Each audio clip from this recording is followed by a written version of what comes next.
I'm in Lexington, Kentucky for a Book Bash Con, and I've never been to one before, so I literally cannot wait to just like have this whole weekend be all about books.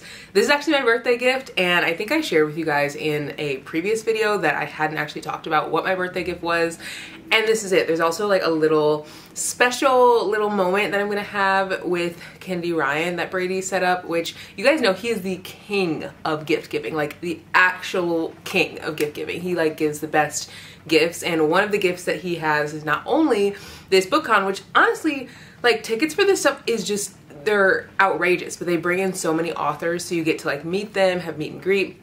He got like VIP tickets for us to come to this, and he also set up like a little meetup with me and Kennedy Ryan, and I'm gonna be able to share like a little chat with you guys.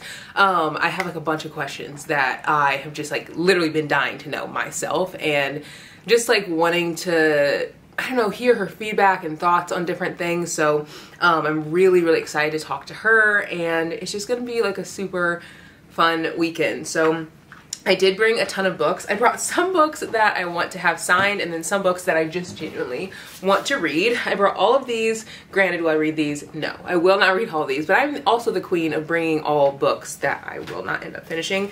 I brought Where We Found Our Home, and I actually left a poll on Instagram to see which book I should read next, and you guys said that I should read this book. I bought Grip. This is the second book in this series. And I read Flow, which is the first book, and loved it, and so I kind of want to get into this, and this is by Kennedy Ryan. I brought this to potentially have her sign, and I also have heard that Still is like one of her highest rated like books. I think it's like the highest rated book on Goodreads of hers, and I have never read that book, so I definitely want to read that book soon. I also brought The Fire Between High and Low. This is by Brittany Cherry, and she's also going to be here as well. I'm really excited to get more into this series. This book is actually already signed. I think I bought it as a signed copy, but I plan on buying a bunch of books at this bookstore. It is the coolest looking bookstore. It is huge. I'll show it to you guys in a second because you can see it from here. I also brought The Good Lie just in case that I get into a thriller mood. I brought Yellow Wife by Sadiqa Johnson, which I actually picked up in one of my recent like book hauls, like the last one that I did. And then I also brought Antibot, which again I still have not read yet, but this is gonna be a super fun weekend. I have been so excited for this, looking forward to it since August, and Brady told me about it then, and I could not wait to share it with you guys. I think I'm gonna wear these short earrings. I haven't decided if I want to wear like the shorter ones or like the longer ones. I feel like these are cute.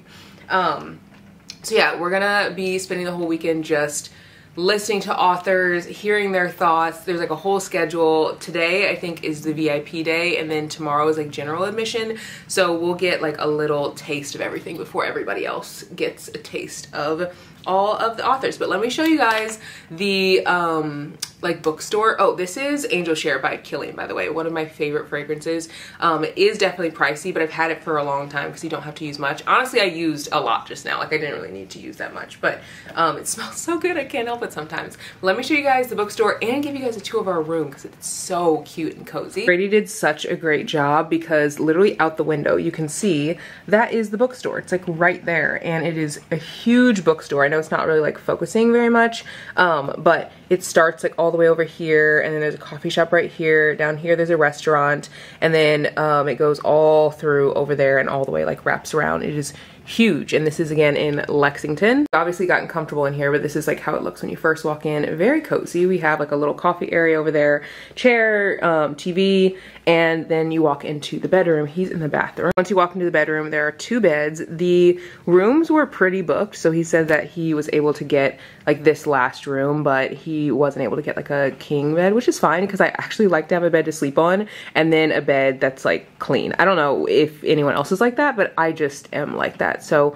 it's nice because we can again just see the bookstore right outside the door. It's a very cozy day. It's been raining, which is definitely giving book trip vibe. Again, I'm super excited. I definitely am gonna do some book shopping. Like, y'all know, if I go into a bookstore, especially a new one, I will be book shopping. I also am definitely going to pick like different chats with authors that I know I'll really love. There are so many, and they start at like 2 o'clock today. So we have about 45 minutes. And so I think we're gonna go grab some food and then go down there and get registered and stuff and go listen to some of the authors. So I will definitely keep you guys posted on how I feel at the end of this trip and if like these book cons are actually worth going to or not. I feel like I see them a lot, but they're very pricey. So I always am just like, is it worth going? Is it not? So I'll definitely let you guys know by the end of this trip. And it went viral, and it was a moment where she was so disregarded and disrespected. I was like, I'm gonna write a romance novel about that, you know. And I can trace the inspiration for just about every book because it's an inciting incident. Real is the only book where I think of that. It was during the pandemic, and I can't remember what made me want to write Real. I really felt like this is a story that's primed for expression of unconditional love. And what an opportunity for a book boyfriend, you know, to demonstrate unconditional love and to model how someone loves someone in the midst of a health crisis or when their life is threatened or when they're at their lowest. So that was kind of a big part of it. And we're just like, oh, I guess she's blonde hair. And then when our editor called us out on that, she's like, you've made everybody blonde, that's weird. Sarah like kind of panicked. She's like, no, they're blonde in my head. She wrote Prissy has to be blonde because she's, I'm like, okay, find replace. Otto's now brunette. It was super easy on that. Brady got me a little burger while I was in like the first little chat. I went to like a coffee like chat with Kennedy Ryan, and then I went to a young adult chat with 3 different authors. One of them was Kale Walther. I can't remember exactly the other 2 authors, but I really enjoyed both of them. I feel like I am gonna want to go to every single one of these like book cons because I am learning so much, not only about like the writing experience for the author or just the reader, but I'm learning so much about the process, the publishing like industry, like what it takes to write. Like I just love hearing the ins and outs. I feel like it makes me have such a deep appreciation for the work that the authors are doing. I don't even know if you guys can hear me, but I'm definitely enjoying myself. We are gonna finish eating, and then after that we're gonna go down and do a little book signing, and then we will do some book shopping. There are so many more books in this bookstore than in my like bookstore back home, so I'm really excited to see what they have because I can already see like glancing around. They have so many books that I don't have at my home bookstore. These are the books that were in the little bag that we got. This is Frigid by Jennifer Lynn Armentrout. Ooh, these are like Christmas books. How My Neighbor Stole Christmas, The Wrong Heart. There's a lot of books in there. Obsession Falls. Oh, do you think mine has the same ones? I'm just pulling from one out. Oh my gosh. So he has a different bag than me. There's so many. Yeah, I think okay, the same ones. This is a lot of books. And there's still other stuff in there too.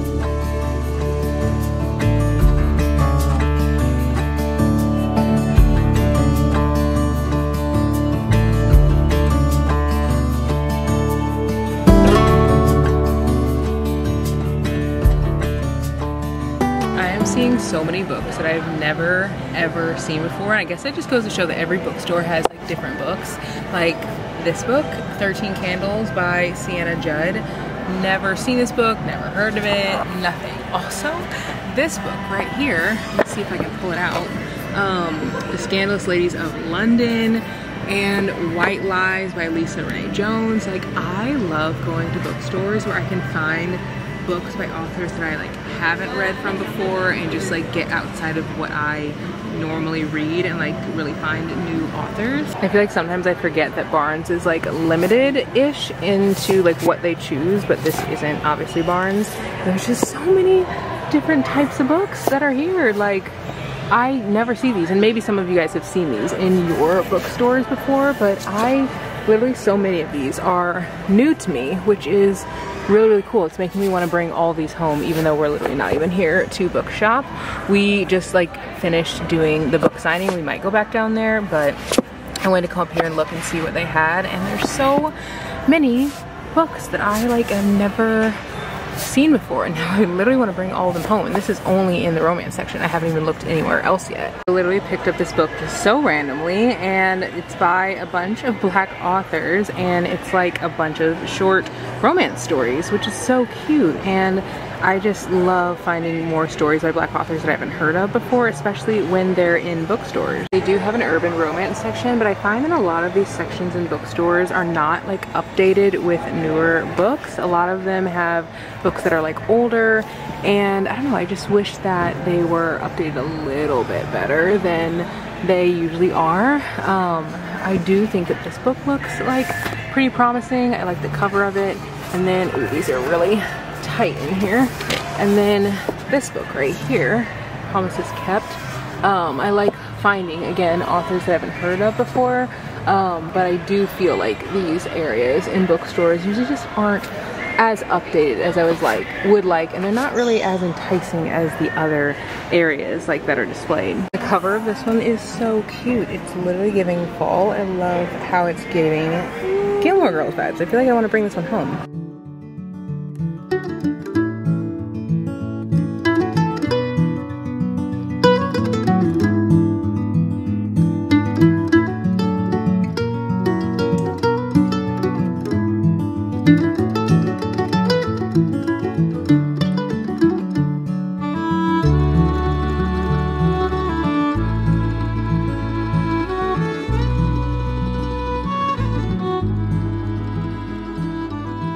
Made it back to the hotel, and I want to show you guys what's in these bags. I kind of showed you guys a little bit what's in it, but I didn't really get into like the nitty-gritty of it.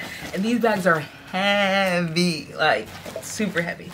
If you also see some legs moving, it's Brady's legs. He's on the blanket. It's like about to take a nap probably at this point. The bookstore, I'm gonna try to show you guys more tomorrow. It is so cool. Stop.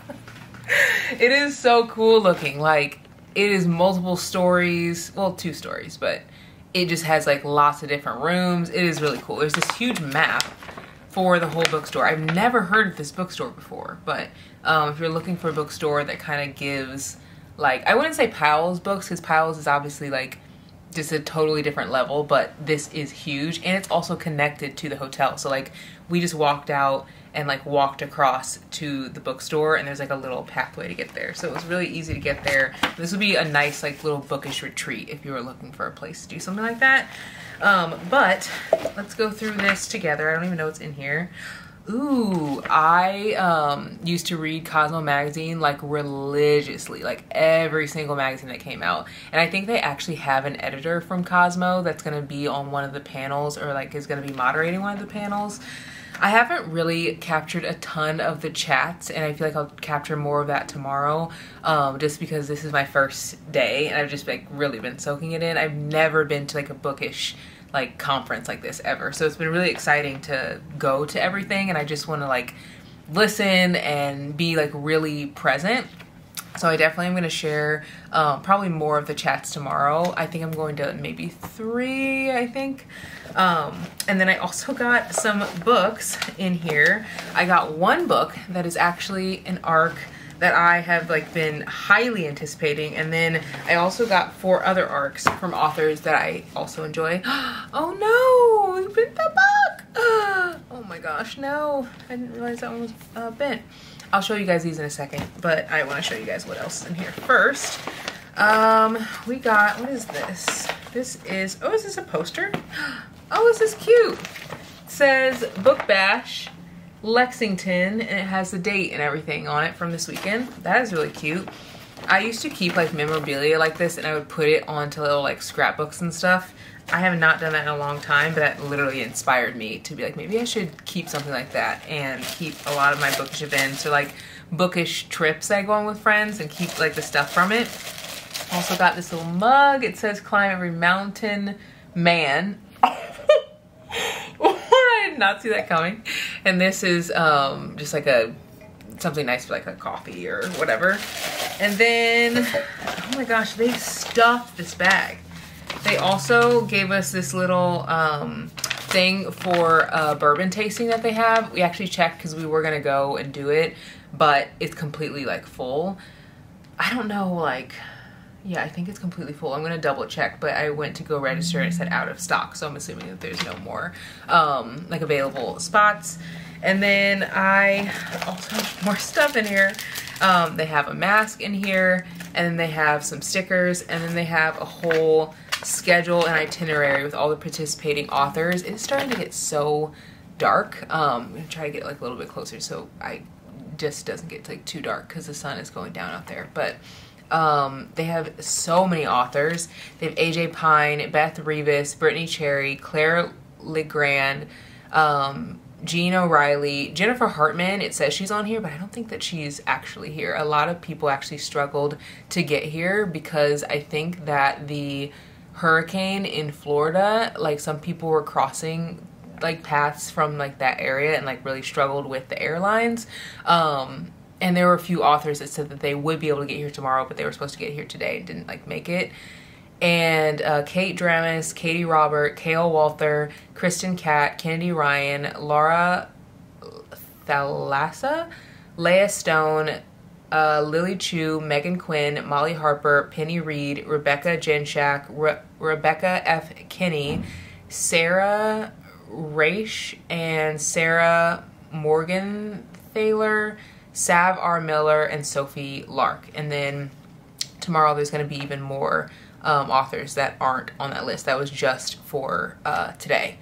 So yeah, lots of authors. And then we got a little pin. This is cute. It has like a key lime pie or something on it. That's really cute. So the books that I got, and this is all of this stuff that I'm showing you guys is in this bag. I think I'm gonna do a giveaway. I think I'm gonna do a giveaway with everything that is in this bag. And I think the way I'm gonna do the giveaway is Ray's laughing because of how many times I've said I think if you want to enter the giveaway, make sure you're subscribed, make sure you're following me on Instagram, and then share that you're watching this like vlog on your stories and tag me. And I'll pick one of you guys to get this bag and I will send it to you. There isn't like anything like liquid in here, so I feel like I should be able to open it up to people that don't live in the States. I've done like one giveaway where I like sent stuff that wasn't in the States and it like got sent back, but I think there was like lotion or something in it. It was like skincare that I sent from like a little goodie bag that I made, but there's none of that in here. It's like all like bookish stuff, so I feel like it should be fine. So open it anyone, just make sure you're subscribed, make sure you're following me on Instagram, and then make sure on Instagram that you share on your stories like a video or something that you're watching this vlog. Like just let people know you're watching this vlog and tag me in it, and I will pick one of you guys for that giveaway. I love doing giveaways. Like, they're just really fun because I feel like you guys are the reason why I like love this bookish community. I love talking about books, but because I have you guys to talk with, it makes the experience even more fun. So all these books are ARCs, which is wild. The first one that I want to share is this by Brittany Cherry. It's The Gravity of Us. Does not even come out until December. And I literally walked up to her table and I was like, I want that book. Like, I want that book. That's the one I want signed. And I was like, do I have to pay for it? Like, how much is it? And she's like, no, they're free. I was like, oh, are you serious? They're free? And she's like, yeah, like totally. So I can't wait to read this. Again, it doesn't come out till December. Her well, it's out, but like this is newly released with like a new cover. So now I really want to catch up and like read all of them and read this one before the new one comes out.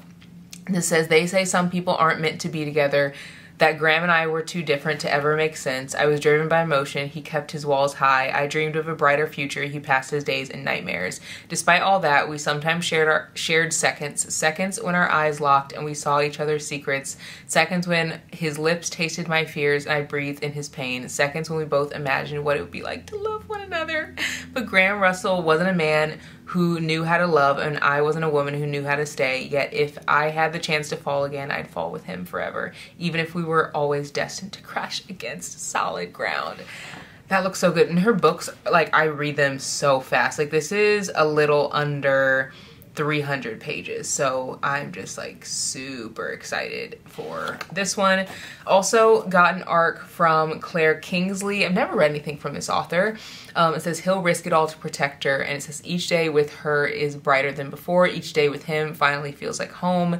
Again, never read anything from this author, but I think that's one thing that I like about like getting arcs or just like picking up books from authors I haven't read before, because this could be a new favorite author, like you don't know. I also got this arc from Megan Quinn. It says How My Neighbor Stole Christmas, and this doesn't come out until October 2024. And I've read a book by Megan Quinn and really enjoyed it. Her books are like fluffy, cutesy, fun, spicy. This is every Kringle in Kringletown celebrated Christmas a lot, but Coal Black on Whistler Lane unfortunately did not. Why are you laughing, Rainy? It's cheesy, but I love it. That's like what I want to read around Christmas. Kringle in Kringletown. Her books are spicy and they're just funny. Like they're like the romantic comedies that you like laugh out loud at, but they're in book form. So this just looks like a really good book. It says, as his fellow citizens decorate their quaint town, brimming with carols and glad tidings, Cole wants nothing more than to hibernate the winter away, but his dreary plans are thwarted when his Christmas nemesis, Store Taylor, moves in next door to care for her Aunt Cindy. Immediately, the new neighbor turns his life into a real nightmare before Christmas, especially when she decides to enter the town Christmas Kringle contest in honor of Cindy. And better yet, Story Taylor is determined to win. Over Cole's dead body she will. With help from his friend Max, Cole decides to enter the competition as well, to beat her at her own game by pretending that his hometown grump's heart has grown 3 sizes this season and he's fallen for the girl next door. And unfortunately for her, she has to follow his lead to have a chance at the Christmas Kringle title. But the competition isn't the only thing that heats up. Cole and Story, I don't know the name. It's Storee. Their fake relationship becomes very real, and before they know it, they're attempting to hide it from Aunt Cindy. Things get complicated, the competition gets tough, and all it takes is one single night for someone to steal it all. That looks good. I love a cheesy Christmas romance. Then I also got The Wrong Heart, and this doesn't come out till December, and this is by Jennifer Hartman. And this is the author who wrote Still Beating. Spicy romances, very, I don't want to say taboo, but like they're definitely spicy and they usually have like some unhinged content in them. It says, we are both 2 broken souls, fractured in opposite ways. She loved and lost, and I was lost before I could ever love at all. Melody March had her future all planned out. It was a fairy tale. Then on her 5-year wedding anniversary, her dreams shattered. Her husband was cruelly ripped away from her, leaving her broken heart behind, but he left another heart behind too. His. Drowning in grief, Melody reaches out to her husband's heart recipient and seeks solace in a support group for fellow lost souls. She's determined to find the bright, optimistic woman she used to be and the man with the only remaining piece of her husband, but she didn't expect what else awaits her. Enter Park. Dark, brooding, and emotionally detached, he's Melody's opposite in every way, yet she's inexplicably drawn to him. But as their bond burns brighter, so do the secrets that come to light, challenging everything they thought they knew about love and loss, grief and hope. Melody already lost her heart once. Now another heart holds the power to heal her or destroy her. Does she fall in love with the person who... Wait. So her husband dies. And it looks like maybe when he died, they like used his heart, maybe gave like his heart to someone for like a heart transplant or something. And does she fall in love with that guy? This is what I mean by taboo. Like one of the books. I'm getting off the organ donor list immediately. You're like, I need their heart. I have to fall in love with them. No, I'm getting off that list. There's a book by the same author. This is what I mean by taboo. There's a book by this author where the main character gets adopted, and he's adopted into a family with like, you know, a bunch of kids. He falls in love with his adopted sister.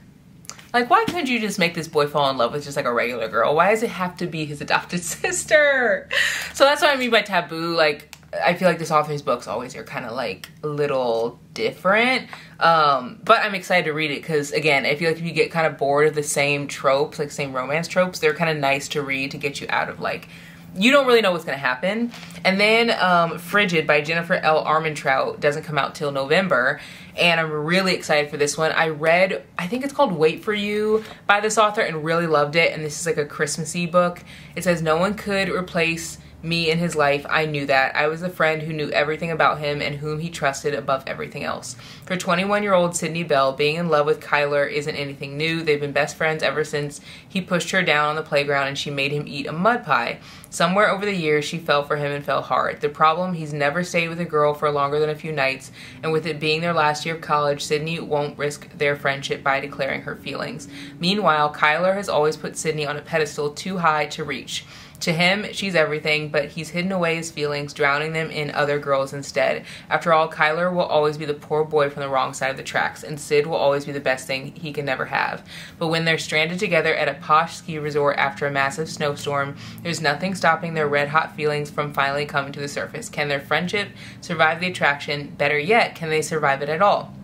Because as the snow falls, someone is stalking them, and this trip may be a life changer in more ways than one. Oh my God.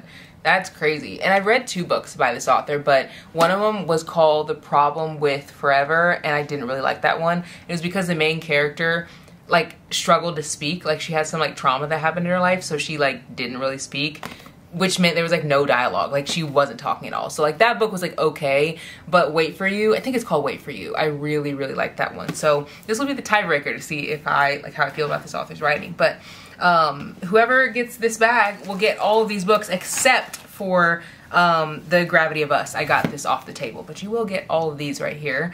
I have some other books that I got. I bought 3 books, so I think I'm gonna show you guys those books tomorrow in a little book haul. This bookstore is not Barnes & Noble, it's a different bookstore.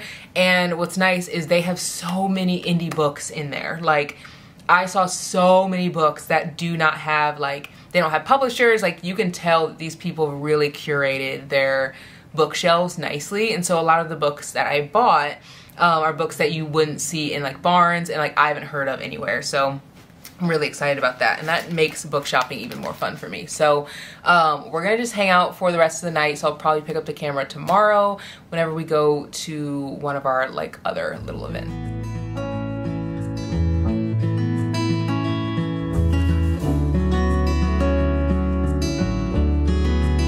During the pandemic, I really got into Korean dramas. So if you have not watched a Korean drama and you want a gateway drama, hop on Netflix and watch Crash Landing on You, because it'll change your life.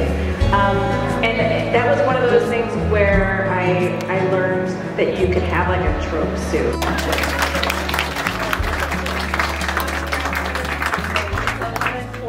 7 now, but just make your way out. Guys, look who I'm with. I was telling Brady, I was like, I'm just literally fangirling the fact that, like, I'm gonna get to talk to you, like, ask you whatever I want. Yes, like, whatever you want. It is just, so I don't think I've even, like, shared with you guys, but Brady, like, he set up, like, a little chat with Kenny Ryan, and you were so graciously, like, able to take time out of your day for I us thought to it was talk. the sweetest thing. Like, just, I've been telling, he's such a keeper. He like, is. It was the sweetest thing. And I was completely surprised, but, like, he knows that you're one of my favorite authors, and I talk about your books all the time, and Thank you. yeah, I'm really excited, and I have a whole list of questions, mostly just personal questions that I want to know, but also things that I feel like my friends would want to know too. So we'll just, like, go through those, and then you can, you know, give as much or as little as you want to share. But I also know that, like, anything you say, I'm just gonna literally just like, all ears. So your biggest fan. But so the first question I have is, how do you find balance with self-care when you're on a book tour or heavy into the writing process? I don't always. I'm not always great about it. I think I'm getting better. I write very immersively, and what I mean by that is, like, I go deep down. I always say that if I'm writing a book, I'm probably reading 6, you know, because I'm constantly researching and I'm interviewing. And when I wrote a book like Real, for example, I took, like, 6 weeks of master classes. You know how you take master class, you do master class videos? For, like, 6 weeks, I just watched masterclass videos of directors and cinematographers and, you know, producers and actors and actresses to really immerse myself in a world that for me wasn't familiar, which was filmmaking. And I was writing a director who was obsessive about that world. And so I know it feels like overkill to basically any normal person, like, who would do that, but that's how immersive my writing process is. So it's also, it can become emotionally taxing. I try to remember how much walking helps me. Like, it's releasing all kinds of good hormones and endorphins and things like that. I try to remember, I love being outdoors. And I always say, I like tame outdoors. Like, I like suburban outdoors with sidewalks. Yes. I'm not black girl hiking. Like, no. More power too. But I love to be outdoors. I love the fresh air. I love walking. Yes. I love, and I try to remember that I need to take breaks for that. My husband is really good. When I'm on tour, like, for example, the tour for This Could Be Us was like 10 cities in like 15 days. It's something like crazy like that. And where every other day, sometimes back to back, I was in a new city. I couldn't even remember which time zone I was in sometimes. And literally, I remember missing a very important Zoom because I thought it was a different time zone. I was like, wait a minute, hold up. My husband was like, babe, we're in Central. You missed the call. But my husband, he travels with me. And it's just the best thing. He takes care of me. It's like the travel princess, where usually I'm always having to like direct and guide and, I'm in charge and I have the vision. And when I'm on tour, I'm just like, point me. Where do I go? Where do I go? Okay, what's happening? And he takes care of me, and I need it. And when we're home, he's the one who's always like, have you eaten? Like, let's get out of here. I know you're writing, but let's get out of here, and so he's the one who's like, I know you're writing, but let's go see your sister, let's go see your family.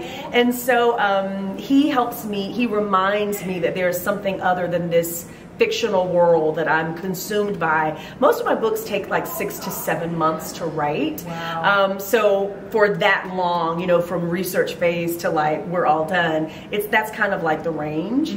So that's a long time to be kind of lost in that space, and you can easily like lose yourself. So yeah, I saw him on, I think you were touring for This Could Be Us, and I mean, I think I got there at, maybe, I can't remember when it started, but... Which city was it? St. Louis. Oh, yeah, with Tia. Yes, yeah, and it was so fun. Like, it was so much fun. It was my first, like, actual bookish event. Yeah, and it's like an hour and a half from me, so I was like, I don't know if I want to, like, drive or whatever. I went, so worth it, and I think, I didn't meet him, but like I saw him and he was waiting for you, and I think he was like holding your stuff. I was just like, oh my God. I'm always like, sweet, because I'll look over and they'll call him Mr. Ryan and he'll be holding my purse or something, and I'm like, I'm sorry. He's like, it's fine. That's so sweet. That's so nice to have someone who can like kind of keep it together too. Yes. I mean, 6 to 8 months, that's a long time. Yeah. Not even including like the tour and stuff. It is, yeah. And I mean, I'm still there, but when I'm writing, there's just like, and sometimes we'll be talking and he'll look at me, he's like, you're not with me. He's like, your mind is somewhere else. You're thinking about your story, and I'm like, you're right, so it is a long time, and he's very patient, and I used to try to cook. Like no more. Now, I mean, we have someone who, does meal prep. That's amazing. So he is the one who's like, okay, sweetie, you can't do everything, and there used to be this weird kind of pressure, it's just gender role, kind of like leftover, antiquated, can I curse? Oh yeah. Bullshit, yes. And so where I'm like, oh no, I have to clean the house and I have to do this, and he's like, babe, no, you don't. You really don't. Like, come bring somebody in to clean the house. He doesn't say, I'm gonna clean the house. No, that he didn't say, I'm gonna clean the house. He's like, bring somebody in to clean the house. Bring somebody in for meal prep, so we're fine. That's kind of one of the other things that helps me, is that I realize I can't do everything. And the more and more this trajectory starts to take place and take shape, and I realize just how demanding it is, I am now at a place where I'm like, I am going to try to get to a place where I'm only doing the things that only I can do.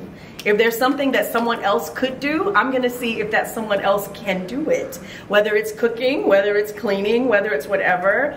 And that's a privilege. Like, it's a luxury that I haven't always had. I've been writing all my life. I started writing for my local newspaper when I was 17. I've always known from a very young age that I was gonna be a writer. And then I went on to journalism school, but I have been publishing fiction for now 11 years. So in the beginning, I had a full-time job, and I was running a foundation, my foundation for families who had children with autism, and I was getting up at like 6 o'clock, 5 o'clock in the morning to write, and then after my family would go to sleep, I would write for another 2 hours, managing a foundation and working a full-time job. So I know how it feels to do everything, and that's not sustainable. Yeah, I love that you guys have that balance, Yeah. because without that, I feel like it would be so hard. Yeah. Another question that has just like really been on my mind, your highest rated books on Goodreads. I had to go through and look at them because I'm like, I've read so many of your books and it's hard for me to choose which one because I know they're all going to be good. Oh, so still I know it's like super highly rated. It's the highest rated. Yes, I think. yeah. And Real is highly Yes. rated. This Could Be Us, Before I Let Go. If someone were to start with like one of your books, where do you think would be the best place to start? And do you feel like those books that are highly rated are as accurate as they should be? Do you feel like they should be higher? Or do you feel like there's another book that maybe should take its place? You know, first of all, I'm never on Goodreads anymore because it can be toxic for us as authors. But I do know, like, I think Goodreads did something, like one year did like highest rated books and still was one of them. Wow. One of the highest rated books that year, like in romance, like one of the highest rated romances in books in romance that year. And still is so special. Like you can't read it on its own. Mm-hmm. It's part of the Grip trilogy. And I know why it's so highly rated, even though Bristol is a character who really gets on people's nerves in the beginning of the trilogy. She grows so much. So much changes about her and their dynamic. And by the third book, I won't spoil it, but you know, people will read Grip, and at the end of Grip they're like, well, what else is there, because they're together. And they're like, well, what else is there? And for me, still is like what happens after the happily ever after. And it's a much more mature book because it goes into, these are people who have been together for 15 years. They've known each other since they were, you know, college age, and now they're in their 30s, and they're, you know, it's just a different dynamic. And by the time you get to that book, readers are so invested in them, and what they go through is so difficult. So I understand why that book is so highly rated, but that's not the series I would start people in.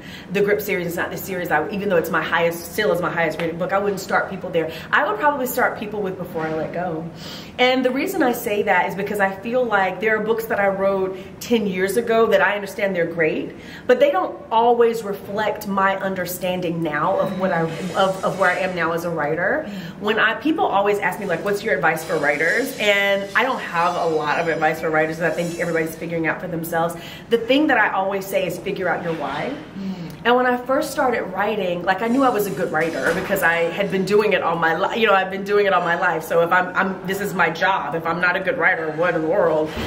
So I knew I was a good writer in that way, but that doesn't always translate to fiction, you know, because I was a journalist. And I was working for nonprofits and things like that. So anyway, when I first started, I was just like, okay, I can write, I'm just gonna write. And I was writing romance, and I was writing whatever other people were writing and what seemed like romance was looking for, you know, the industry, what was industry standard. And it was right around the Grip trilogy when I started interrogating that and really asking myself because I think a lot about legacy. I think a lot about what am I leaving. I think a lot about my place in this genre. And I really realized that the things that were important to me, I wanted my work to reflect those things. The discourse that I wanted to have, the things I wanted to be talking about in culture, I wanted my work to be a vehicle for that. And I really started thinking about my books as Trojan horses to smuggle in discourse. And I started thinking, so that really got into, why are you writing? And that completely kind of, it narrowed my focus. It made me realize I really want to center Black women, marginalized women. I want people who wouldn't typically see themselves to see themselves in my book. So I just wrote a character who's vitiligo, you know, and I've written amputees, and I've written a woman who has lupus, and of course I'm writing Black women, and I'm writing full-figured women, you know, I'm writing bisexual women. That. You know what I mean? So I think that the books I wrote in the beginning of my career reflect talent. You know, any talent that I had as a writer, those books reflect it. The books maybe post Grip reflect conviction. They reflect creative conviction, and they reflect intentionality. So I would start people with Before I Let Go, because I think it's reflective of all of that. And you know, read the Skyland series, and then I like people to go to something like Real. You know, because I think I love writing about creatives. I love writing about writers and actors and singers and directors. But then I send people to the Hoop series. I'm not one, a lot of people, especially on TikTok, find me through the Hoop series. They find me, yes. And I'm always like, oh my gosh, like you dove into the deep end of the pool, you know, because I usually take people through a little bit of a funnel if they're asking me what, you know, the direction. So by the time you get to Long Shot, you realize, okay, she's writing kind of deeper stuff. She's writing, you know, stuff that like real life hard stuff. And for me, romance is the most, even though it feels counterintuitive to people, because culturally they discard romance and they discount its value, but I don't. I see romance as the most logical genre to unpack trauma and pain and hurt and difficulty, because there's joy.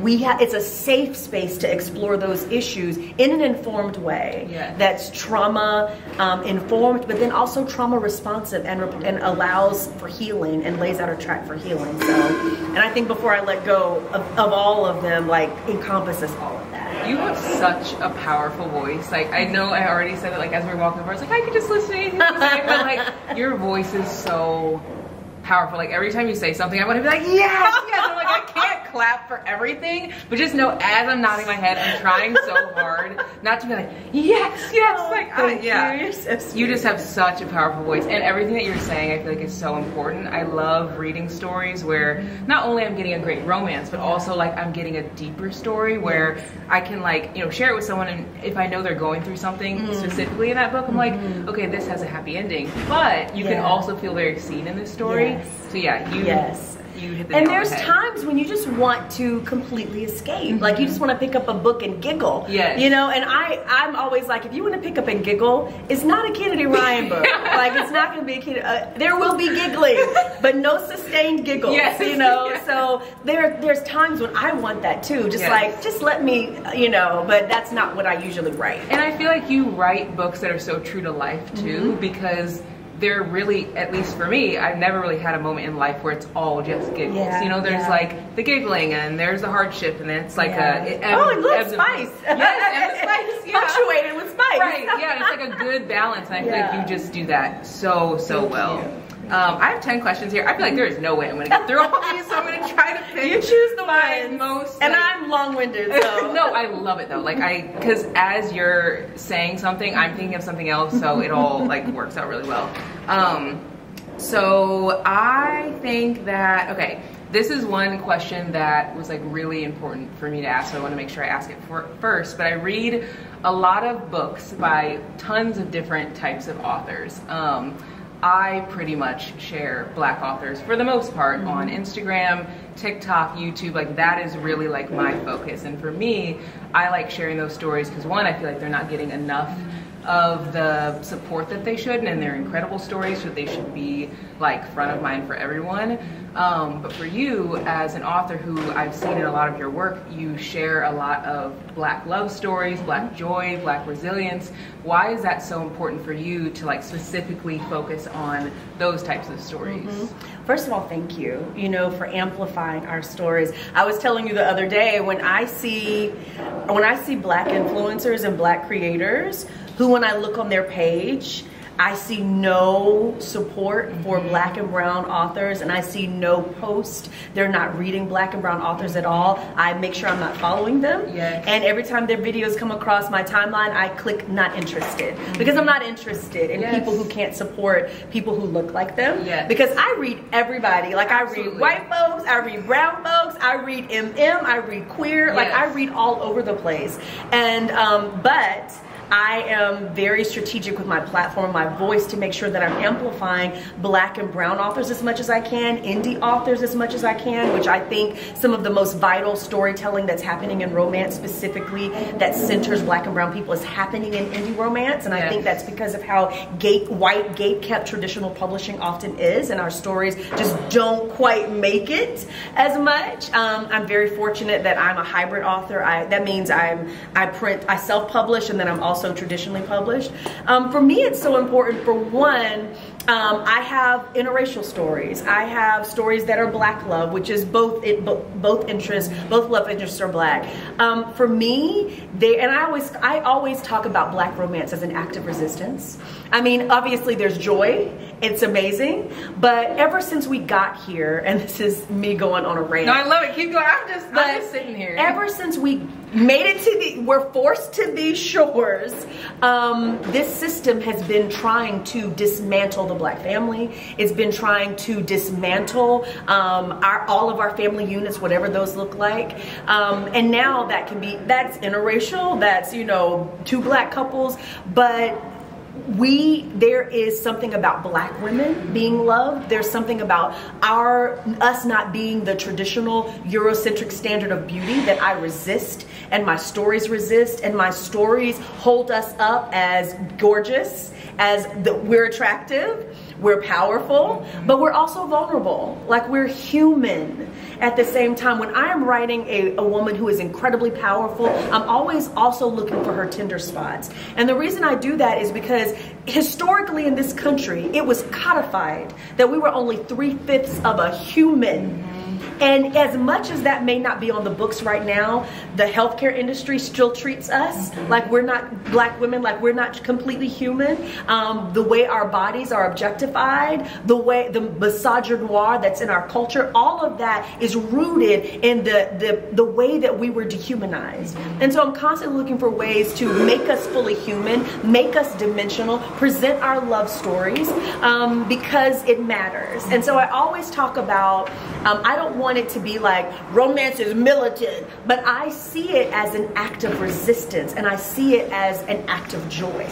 And so that again goes back to the creative conviction that is motivating what I'm doing. And you can really see it in your writing. And I mean, obviously that's like your focus, but like as a reader, you can see that so like pointedly, and I feel like I really gravitate towards your stories because of that. Like, I love feeling so seen in your books, and I feel like it's very easy to, you know, have a character that is a Black woman and follow typical stereotypes that you might see in society, and then you can take that on yourself and feel that you are that person. And I feel like you do such an incredible job of creating characters where I'm like, oh, I am soft, I am vulnerable, I am, you know, all these things, or I can be. Yes. And it's just like a really powerful thing for a reader too. Yes. So thank you for that.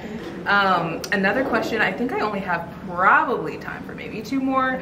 I'm very intrigued about Hendrik's story. And I just love the entire Skyline. Honestly, I love every book, but the Skyline series, that's like really near and dear to my heart. I feel like I've gotten so many friends hooked on that series. Thank you. Who don't read at all, and they're like, oh my God, I need more from Henry Ryan. Oh, yay. So is there anything that you can share about that story that is obviously coming out really soon? Yes. Is there anything? It's funny that you say really soon, because everybody's like, May 2025, it's forever. And for me, it feels like tomorrow. You know, when you have a book like this, there's so much that goes on behind the scenes that has to happen. And what is that? 7 months away, something like that. That's nothing for all that we need to do to get ready for this release. So for me, it's like breathing down my neck. But it's May 13th, 2025. And I think I've been really, if anyone who's been reading the Skyline series knows that there's some form of dementia that Hendrix's mom is dealing with. And so we're gonna unpack that. You know, we're gonna unpack that some. And I think it's gonna be very resonant for people who are dealing with aging parents, or parents who have early onset conditions like that. I think that seeing that role reversal where the child is having to take more care of the parent, I think that's going to be resonant for a lot of people, because Hendrix is 40, you know, and I enjoy writing quote unquote older heroines. You know, in the romance genre, 40 is older, because we're talking about, you know, if you're looking at like romantasy, 19-year-olds saving the world, you know, which is fine, or you know, new adult, or you know, a lot of these heroines are in their 20s, which is great. I've written that. It's nothing wrong with that. But I, at this stage of my life, enjoy writing mature women who are dealing with things like this. You know, women who are dealing, like Yasmin and Soledad in this story, their kids are about to go off to college, and you know, I call it mom and collie, you know, where you're having to sort through, you know, what that means. Remembering when my mom was having to do that. So I think we'll see some of that. We will see her.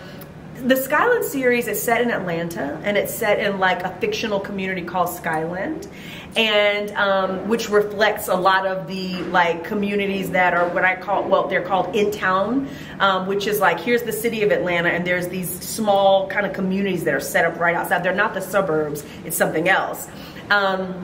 And those stories are very local. Hendrix's story kind of flies a little bit because she's a manager for celebrities, and so her life, there's a little more glamour to her story. We're gonna see her like courtside on big NBA games, and we're gonna see her on a yacht, and we're gonna see her like on private planes, and we're gonna see her life sprawls a little bit more. Those first two stories are very deliberately local, like really building that community as something that's tight knit, and we still have that. But I think that we've established it enough that Hendrix can fly a little bit.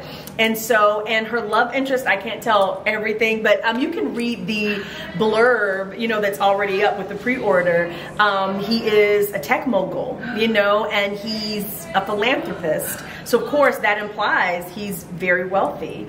And when I write about wealth, I try to write about it very responsibly, and I try to write about it in a way where, and there's nothing wrong with billionaire romance. Like, if you love billionaire romance, that's fine. But I think that I look at people who are very wealthy, and I don't have a problem with money, like having money, but I'm always looking at what are you doing with it? How are you leveraging your privilege, your advantage, your platform? How are you reaching back? How are you helping in this system that is in so many ways broken? How are you, as someone who's successful, repairing and restoring anywhere that you can? And so that's the kind of hero that he is. She's childless by choice, you know, which it's so funny because she doesn't have kids and she has rich auntie energy. You know, she's rich auntie vibes, and people keep like on X and on Threads, people are like, is Hendrix gonna have an accidental pregnancy? And I'm like, no, I would not do that to her. And I think that, you know, I'm very clear, this is a woman who is childless by choice, and I have no intention of her having children. And I think it's very current to have that discussion, because for some reason in culture right now, we are questioning the validity of a woman who doesn't have children, of how valid her contributions are to society, that she doesn't have a quote unquote stake in the world, which is bullshit. And so I am interested in writing a heroine who doesn't want to have children and won't have children, but is still caring and is pouring her life into others and is building community and is in vital relationship with so many people. So I think that is a story that validates that experience. And I think it's something that we haven't seen a lot in romance. And so I'm looking forward to, but so many people like in the comments are like, I'm childless by choice, I don't want no kids.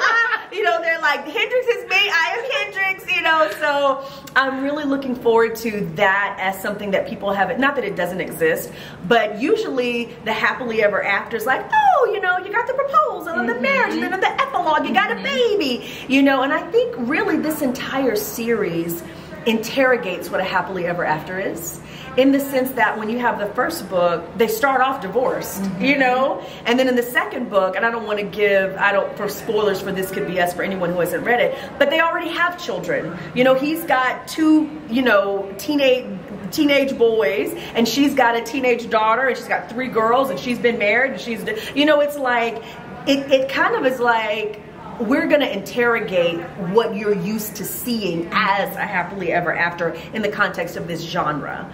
And so I think we continue that with Can't Get Enough. And I feel like you do such an incredible job of like taking something and like turning it on its head. Like, but this could be us. I mean, honestly, all your books, 5 stars, like amazing, Thank you. like incredible. But with that book in particular, I don't feel like I'd ever read a book that talked so deeply about self-love. Yes. And I feel like in romance, I'm like, how have authors not talked about this more? Like the focus being, obviously there's a love interest. Right, He's of course. incredible. Judah, yes. But also her learning to love herself to be able to be loved by someone else. Yes. Like, and it felt like a risk. Yes. When I say it felt like a risk, because I knew that it's not what a lot of people are used to seeing in romance, and I also knew that a lot of people would question if it was a romance. Do you know? And I think when you're looking at a genre definition of romance, like the genre definition, all it needs is a central love story, like a central love story, whether it's 2 people, 3 people, whatever it is,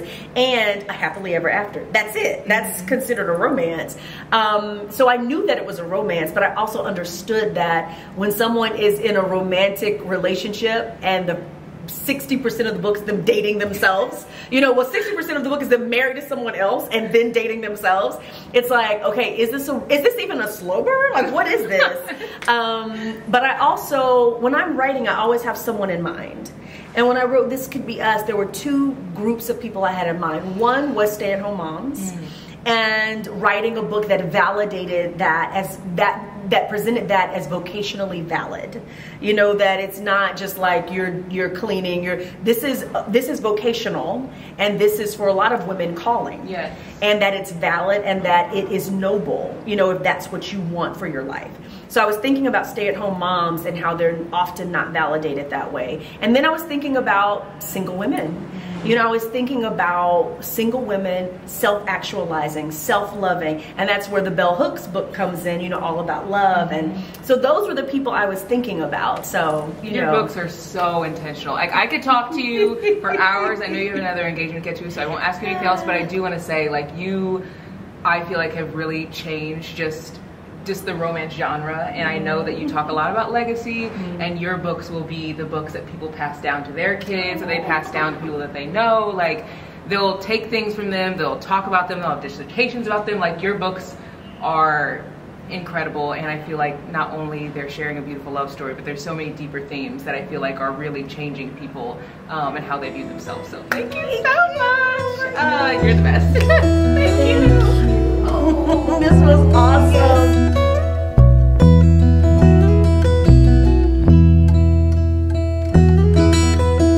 Guys, I literally think that was one of the coolest things that I've ever done in my entire life. The fact that I not only talked to a New York Times best-selling author, but Brady like made the whole thing possible. He like reached out to her on Instagram and like asked if we could like meet up and set this up months ago. And I have a book husband in real life. Like when people are like, oh, I love my book boyfriend, like, no, you do not know Brady. Like, that was literally the coolest thing that I've ever done. And I got to just ask anything that I wanted. Like, I think that is just, I'm raving about you. I'm telling them how like cool that was. So yeah, I'm gonna be on cloud 9 for the rest of this trip. I have nothing else to say. I could actually pass away right now. And yeah, that was so cool. I do want to look in the fiction section to see some books that have been on my list. I looked yesterday in the romance section mostly, so I want to look in this fiction section. There was someone who was sitting in this spot like right here yesterday, so I couldn't really like be out and about as much as I wanted to, so hopefully I can find some more good books.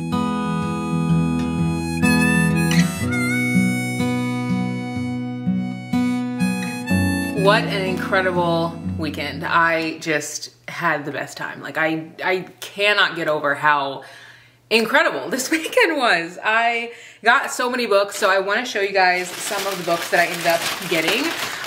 This is maybe one of the biggest hauls that I've done on like a weekend trip. I just don't even know how I brought home so many books, but I do have one bag that doesn't have books, but I want to show you guys what I ended up getting. This is for my niece. Her birthday is coming up this weekend and she's turning 1, so I thought this would be fun. It's like a little, like it says topbles, and like the kids can play with it, and like, I don't know, you just put these little egg things on top of each other and they like fall over. I don't know, I just thought it would be fun for her birthday. And then of course, because I'm a book lover, I always love getting kids into reading. I got this book and it's called If We Were a Dog. It's so cute. It has like these little things that they can touch and feel. I just thought that would be fun for her. And of course it's a board book because she still is putting things in her mouth. But this is for my niece on Brady's side. It's his sister's daughter. I also have 2 big bags here full of books. I obviously already showed you guys these books that I got the other day. These are books that are all ARCs. Obsession Falls by Claire Kingsley. The Wrong Heart by Jennifer Hartman. The Gravity of Us by Brittany Cherry. Frigid by Jennifer Lynn Armentrout, and How My Neighbor Stole Christmas by Megan Quinn. And all of these books do not come out until later this fall. I'm really excited to read these ARCs. I think the ones I'm most excited for are The Gravity of Us and maybe Frigid, because I've read books by Jennifer Lynn Armentrout and enjoyed them. And then the first haul that I got, this is from the first day when I went book shopping. I meant to show it to you guys that day, but I ended up like not doing that. And I got 3 books in that little haul. The first one is Going Toe to Toe by Yara St. John. This looks like such a cute romance. It says, after their no strings fling in paradise, Lyric and Devin never thought they'd see each other again until they did. Now they have very different ideas of what the future holds. So this just looks really cutesy, really fun. I've read one book by Yara St. John and it came out I think last year. The Frenemy Fix Up, I think. Really enjoyed it. I think I rated it 4 stars or 3.5, something like that. So this is her newest release. Excited for that. One of you guys actually asked in one of my last videos if I could give you like a synopsis of the story instead of reading the back of the book, but I probably won't do that just because I would have to like turn off the camera, read the back of the book, remember what it's about, and then tell you guys, and my memory is literally so bad. So I apologize if it's kind of boring when I read the back of the book. I don't know, one of you guys actually asked, I used to not like read the backs of the books, and I would just say like, this is by an author that I love, like I wanna read this book because of, you know, X, Y, and Z, the cover or whatever, or I heard that it's good. Then one of you guys was like, hey, can you actually like tell us more about the book? So I started reading the backs of books so you guys can get more of like an idea of what the book's about. I hope that's okay. I'm always trying to like give you guys what you guys want in videos, but everyone wants different things, so it's sometimes hard to like make the videos be exactly like everyone wants them, if that makes sense. But I got some Christmas books because I saw that book by Megan Quinn and immediately was like, I need to get some Christmas books by Black authors.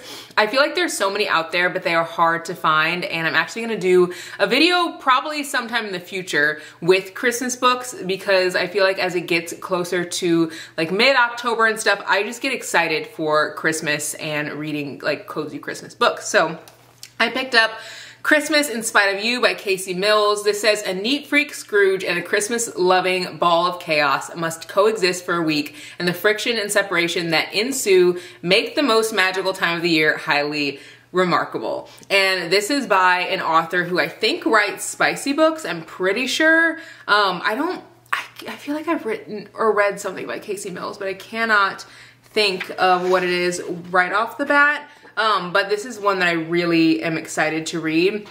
Oh, I haven't read anything by Casey Mills, but on the back, I love that there are a bunch of other books by Black authors, like literally back here. Like I love that because I haven't read some of these books, and so now I'm like, oh, I have to pick these up. There's another Christmas book on this list that I'm going to pick up, and you guys will probably see it in a haul because it's on the back of this book, and I have never heard of it before. So One of the books in this little section that I do have is this book by Charity Shane, and it's called A Novel Christmas, Another Christmas Romance by a Black Author. It says a prominent romance author has a slump in her love life and book sales, but a chance encounter with a hot firefighter helps her reignite her muse in this swoony holiday romance perfect for book romantics. So it looks super cute. And again, there's more books on the back of this. So I wonder if they're all just like by the same publishing company, because it says blackodyssey.net. So these are 2 Christmas romances by Black authors. I've read some really good ones like The Holidates by Brittany Cherry. I loved that one so much. There's some other ones that I've read, and I'll do a video soon so you guys can like get more recs as it gets closer. I also picked up a ton more books, and this was in my second day. So I got those first books on Friday, and then I got these on Saturday. And these are all different types of books. I'd say most of them are historical fiction. You guys saw obviously that I got cutesy romances the first day. Second day, I was just leaning into the historical fiction. Most of these are recs that you guys gave. I think actually all of them are. You guys, in one of my videos when I said I wanted to get into historical fiction more and I just didn't know what to read, like I just didn't have recs by Black authors. You guys came through. So I picked up a lot of you guys' recs. One of the books I picked up is Sisters in Arms by Kea Alderson. This looks like a really good book. I am not exactly sure what it's about. It just says a novel of the daring Black women who served during World War II. That's all I need to know. It says, as the first and only Black battalion of the Women's Army Corps, the legendary 688, these brave women risked their lives to serve with honor against incredible odds. And again, this is historical fiction, so looks like a good read. I always have to buy historical fiction books or contemporary fiction books in person. I can't buy them online because I have to look inside the book to see if the words and stuff are the type of book that I want to pick up. Like it has to have enough dialogue.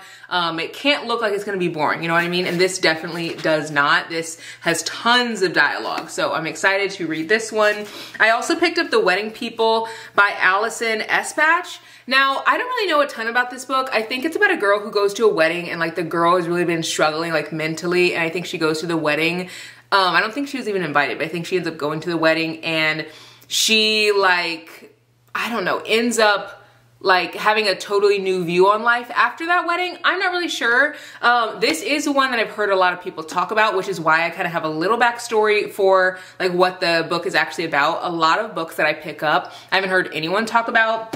Literally all 3 of these books I've heard not one person talk about. And I think part of that is because like books by Black authors do not get as much hype. And so I really try to be that person to give book recs that maybe people have not heard about before. I feel like there's so many incredible authors that deserve hype, especially the underrepresented ones. And in my conversation that I had with Kennedy Ryan, one thing that really stuck out to me was when she was saying how important it is for not only just like these stories to be shown, but just for the representation for the people who are reading them and to feel better about themselves. And I don't know, I just like really felt even more inspired to share books by Black authors that aren't hyped up, because there's a story out there that's gonna resonate with someone and they're gonna feel seen.